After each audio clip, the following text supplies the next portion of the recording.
non siamo la ruota di scorta dello Stato, noi siamo le istituzioni elette nel territorio, tra l'altro direttamente elette dal territorio, che hanno una precisa delega e devono rispondere di quello che hanno impostato nel programma elettorale e poi nell'azione.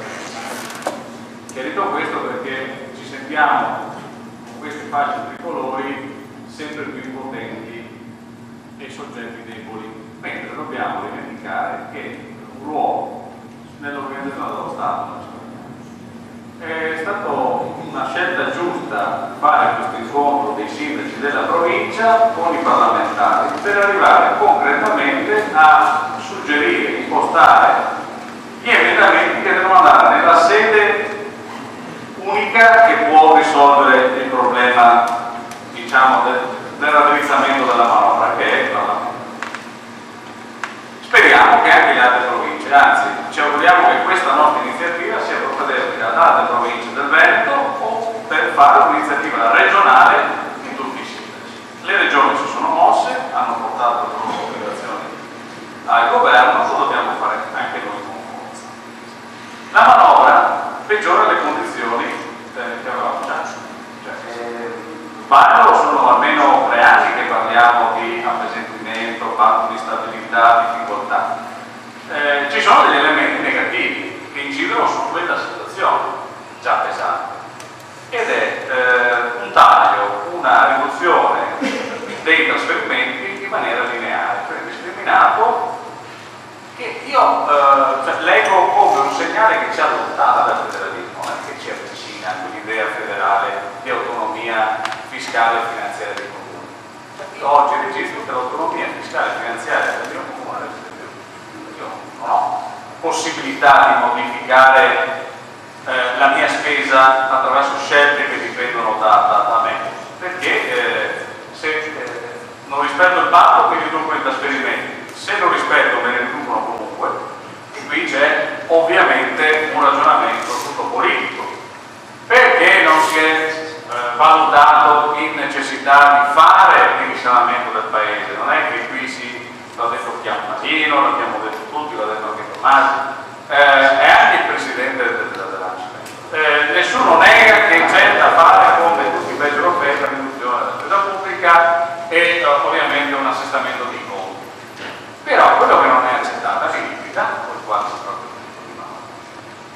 E parto da questo punto, cioè l'occasione per risanare i conti doveva partire dall'inserimento di alcuni criteri che sono stati detti: ai virtuosi un premio, ai viziosi una penalizzazione. Ce l'hanno insegnato a scuola, ce l'hanno insegnato benissimo.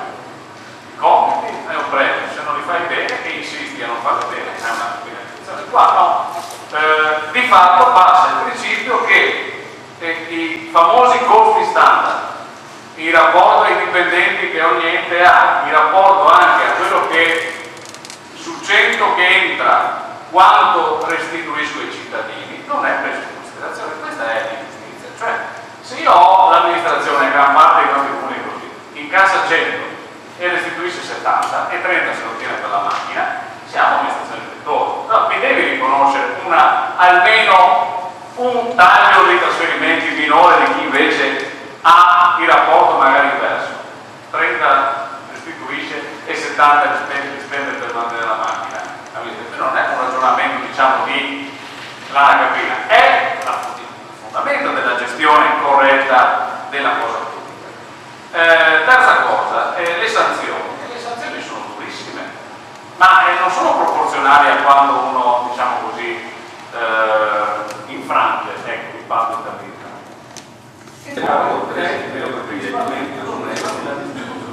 è una manovra che prevede delle adesso abbiamo il taglio di trasferimenti comuni, ma poi arriveranno, anzi sono già arrivate, le riduzioni di trasferimenti sulla sanità, e anche questi sono servizi che poi direttamente eroga anche il comune, perché sul socio-sanitario abbiamo delle competenze che lo Stato ci ha dato nel corso degli anni.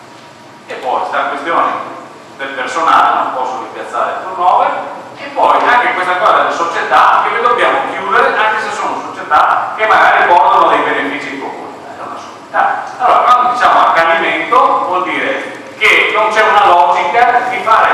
regioni che devono sì ridurre il debito pubblico, ma quelle che non incidono sul debito pubblico lasciamo che i comuni abbiano la libertà di esercitare.